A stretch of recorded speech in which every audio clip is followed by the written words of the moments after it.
को ठीक करने के लिए सब कर रहे हैं। स्पष्ट इसमें है कि ये पक्की नौकरी नहीं है, ये आउटसोर्सिंग की नौकरी है, कच्ची नौकरी है, 1 साल के लिए प्रारंभ में होती है। हर साल 1-1 साल के लिए ही अगर जरूरत होगी तो एक्सटेंड किया जाएगा। इनकी जगह पर अगर पक्की नौकरियों के लोग आएंगे एचपीएससी एचएसएससी के, तो ये लोग हटने ही हैं, ऐसा नहीं कि नहीं हटने हैं। तीसरा, ये जो मेरिट की बात बार बार हो रही है, देखिए मेरिट तो हमने योग्यता को, जो उनकी योग्यता मिनिमम योग्यता इंटेंडिंग डिपार्टमेंट ने हमको कही है कि हमको इस योग्यता के लोग चाहिए। अध्यापक हैं तो अध्यापक के लिए टीजीटी की ये योग्यता वो पूरी करें, पीजीटी के लिए ये करें, जो भी कोई सब्जेक्ट है सब्जेक्ट के हिसाब से ये करें, और साथ में उनका एचटेट का टेस्ट भी पास हुआ होना चाहिए। बल्कि कुछ एक पहले से जो भर्ती की गई थी उसमें अभी क्योंकि एचटेट की लोग नहीं थे तो उस समय उनका जल्दी चाहिए, क्योंकि अगर टेम्परेरी लोग चाहिए तो इसलिए चाहिए कि हमारा एचपीएससी में एचएसएससी में टाइम ज्यादा लगता है।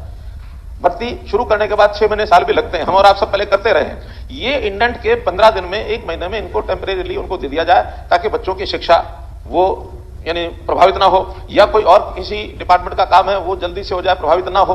पीएन भी होंगे, ड्राइवर भी होंगे, कहीं टेम्परेरी मानो इंजीनियरिंग के लोग भी होंगे, कहीं क्लर्क भी होंगे। तो ऐसे सब पोस्टों के लिए जितनी रिक्वायरमेंट होती है वो सब इसमें की जाएगी। अभी तो मोटे रूप से 2 बड़े ग्रुप अध्यापकों के किए थे और उसमें एक कठिनाई आई थी। क्या? पहले तो एचटेट की कंडीशन लिख के नहीं दी थी, बाद में डिपार्टमेंट ने कहा कि इसमें तो एचटेट होना चाहिए था। हमने उसमें बिना एचटेट के भी कुछ उनको मार्क्स दे करके उनके जो उनकी क्वालिफिकेशन थी, यानी जो ओरिजिनल क्वालिफिकेशन थी उसके मार्क्स उतने ही 20 नंबर एचटेट का है तो 20 नंबर उसमें डिस्ट्रीब्यूट करके, ताकि किसी तरीके से लेकर के टेम्परेरी है पढ़ाना है बच्चों को, बाद में जैसे पक्के आएंगे उनको अलग करेंगे। फिर सेकंड टाइम में एचटेट ले लिया, लेकिन बाद में ये एचकेएन के लोगों ने कहा कि वो तो एचटेट डिपार्टमेंट के हिसाब से होता है, हर एक डिपार्टमेंट का अलग एचटेट का पेपर होता है। ऐसी जानकारी मेरे लिए भी पहली बार है। उसके कारण से कुछ बच्चों को ऑफर लेटर देने के बाद भी उनके अपॉइंटमेंट लेटर नहीं जा सके, जैसे 9 तारीख और 12 तारीख की जो बात बता रहे हैं उसमें से ऐसे कुछ हैं। तो 600-700 लोगों का अपॉइंटमेंट लेटर नहीं गया है। 2000 सिलेक्ट हुए थे, 1400 के लगभग ज्वाइन हुए, 600 लोग अब इसमें रह गए। आगे उनकी जैसी आवश्यकता होगी उनकी मेरिट के हिसाब से जो फाइनल मेरिट है उसको सिलेक्शन में फिर आ जाएंगे तो फिर लगेंगे। तीसरा, कोई एग्जाम नहीं है इसमें, मेरिट एग्जाम से तो ना भी जा सकती है। यहां तो क्राइटेरिया क्या है, प्राथमिकता क्या है, बोर्ड ऑफ डायरेक्टर्स उनके सामने विषय रखा जाता है, वहां वो क्राइटेरिया प्रायोरिटी तय करते हैं। क्राइटेरिया में क्वालिफिकेशन तो अनिवार्य है ही है जो मांगते हैं। दूसरा क्राइटेरिया, एक तो जितना लोकलाइज हो सके उतना लोगों को लेना चाहिए। ये जो ट्रांसफर आता है थोड़ी तनख्वाह का आदमी और 200 किलोमीटर दूर उसकी बारी आएगी, हो सकता है प्रारंभ में तो कह दे हाँ ठीक है, क्योंकि उसको नौकरी नहीं है, घर खाली बैठा है, वो 100-200 किलोमीटर दूर की भी हाँ करेगा। बाद में वही कहेगा मेरी थोड़ी तनख्वाह है जी, वो आपके हमारे सबके पास जाएगा, मुझे तो घर के पास चाहिए। तो हमने जो लोकलाइज लोग हैं उनको ज्यादा प्राथमिकता दी है। दूसरा, जो गरीब परिवार है, जो अंत्योदय की श्रेणी में आते हैं, जिसकी तुरंत आवश्यकता है, नहीं पक्की नौकरी भी मिल रही तो जब तक नहीं मिलती तब तक यहां एडजस्ट हो जाए, तो उसके अंदर जो 1 लाख से भी नीचे क्राइटेरिया जिनका है, यानी परिवार की इनकम। अब आप कहते हैं कि किसने तय किया? देखिए, परिवार पहचान पत्र में बहुत पारदर्शी तरीके से हमने 70 लाख परिवारों का रजिस्ट्रेशन किया है, और 70 लाख परिवारों में जिनकी गरीबी रेखा से नीचे, वो भी हरियाणा में ही तय किया पहली बार। जो अभी तक 1,20,000 रुपए वार्षिक थी, 10,000 रुपए प्रति महीना, हमने उसको बढ़ा करके 15,000 किया, ताकि और थोड़ा लेवल यानी गरीबी रेखा का ऊपर हो जाएगा तो ज्यादा लोग इसमें समाहित होंगे। और ये परिवार अब लगभग 30 लाख के आसपास है, जो हमने कल भी परिवार पहचान पत्र के माध्यम से जो राशन कार्ड की बात कही है या और जो क्राइटेरिया कहा है, ये 30 लाख परिवार है। 30 लाख परिवारों में उस योग्यता का कोई व्यक्ति मिलता है। और आयु भी ये जो 30 और 35 साल के आसपास का है, इसको प्रायोरिटी दो।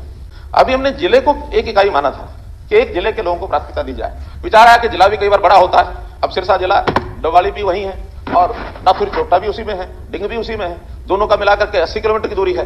तो इसको ब्लॉक के हिसाब से एक श्रेणी बनाई जाए कि ब्लॉक के अंदर है तो ज्यादा मार्क्स दिए जाए, जिले में थोड़ा उससे कम दिया जाए, एडजॉइनिंग जिले में और कम दिया जाए। और हमारी कोशिश है कि ऐसी कच्ची नौकरी जो है वो एडजॉइनिंग जिले से ज्यादा दूर के व्यक्ति को बेशक भी टाला जाए, वहां कहीं जरूरत पड़ेगी वहां देखेंगे। इसलिए ये सारे क्राइटेरिया जो बनाए हैं, इस क्राइटेरिया के आधार पर योग्यता, हाँ अनुभव। एक प्रारंभ में ये था कि एचकेआर में शुरू में जो अनुभवी लोग हैं, जो हरियाणा सरकार के ही किसी विभाग से, बोर्ड कॉर्पोरेशन से, क्योंकि वहां वो कच्चे नौकरी वाले हटते तो है ही हैं।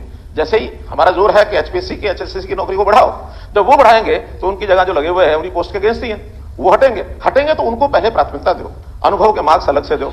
अनुभवी लोगों को सबको रजिस्टर कराया था, जिनका अनुभव नहीं था उनका नहीं कराया था। विषय आया कि प्राइवेट अनुभव को भी इसमें शामिल करो। प्राइवेट अनुभव की ऑथेंटिसिटी कोई नहीं कर पाएगा, तो इसलिए जो ऑथेंटिसिटी जिस डिपार्टमेंट की है, बोर्ड कॉर्पोरेशन की है, अनुभव उसी का माना जाएगा और किसी का अनुभव हम मान नहीं सकते। तो ये अनुभव का विषय। फिर इसमें कल क्या होगा, आखिरी चिंता जायज है। 1-1 साल के बाद, 2 साल 4 साल बाद इसकी जगह कोई आएगा, ये हटेगा। अब सारी उम्र के लिए लगने वाला नहीं है।